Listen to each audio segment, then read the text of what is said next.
En tout cas, déjà sur la première édition, et je pense qu'on peut être ambitieux sur la deuxième.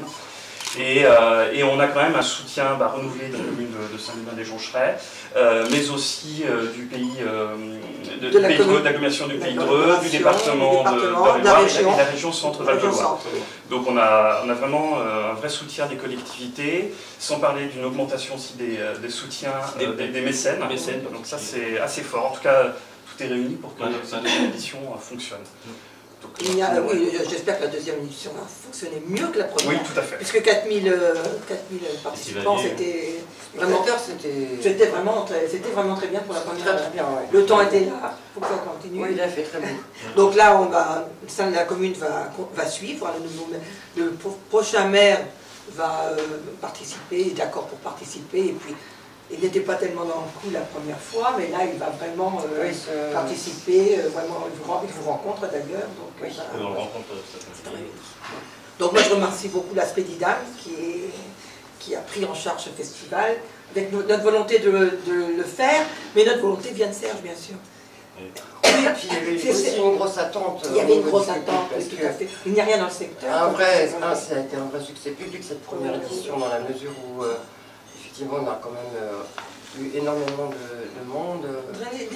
Les locaux quand même, beaucoup de locaux, et puis bon, de l'agglomération et du secteur de l'Eure. De l'Eure aussi. On a des gens de Chartres, d'Évreux.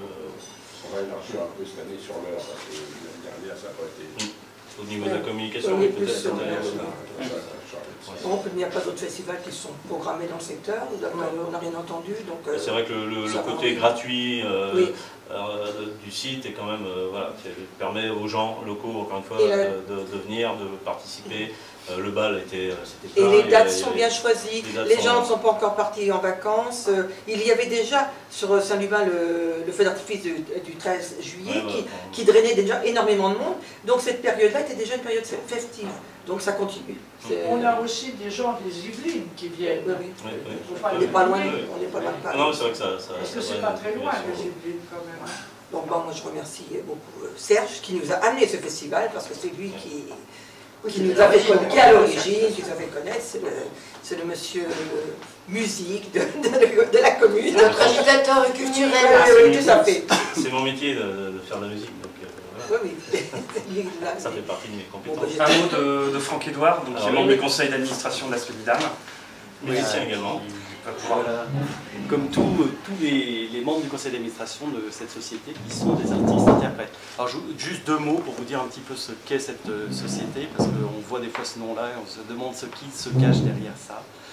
Donc l'Aspect d'Idam est une société d'artistes-interprètes, elle gère les droits de près de 100 000 artistes.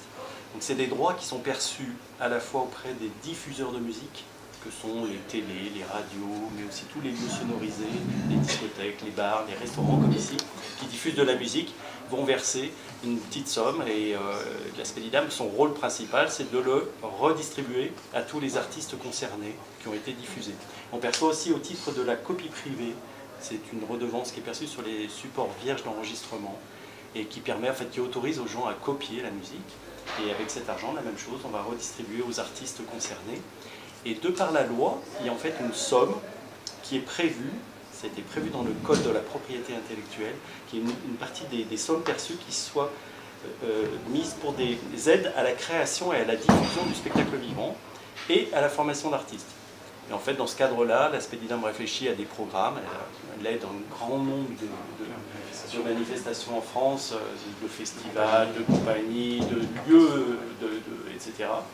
Et il y a quelques années, notre président François Novak a eu l'idée de dire on pourrait soutenir en fait la création de festivals, permettre que ces festivals puissent démarrer très vite et prennent tout de suite une importance dans une collectivité. Alors avec l'idée que ça part toujours d'une volonté locale. Et donc, on s'est adressé, l'Aspect d'Idam s'est adressé à une structure qu'elle a labellisée, qui est donc le réseau Aspect d'Idam, dont Adrien vous dira un mot après, et en lui demandant de mettre en place ces festivals avec les structures locales, avec les partenaires donc, évidemment locaux, et que l'Aspect d'Idam sera à ce moment-là un financeur important pendant quelques années, arrivant avec des sommes importantes au départ et se retirant progressivement au fur et à mesure que les autres financements augmentent, que ce soit en termes de recettes propres, mais que ce soit aussi en termes de financement des collectivités et de tout ce qui est mécénat.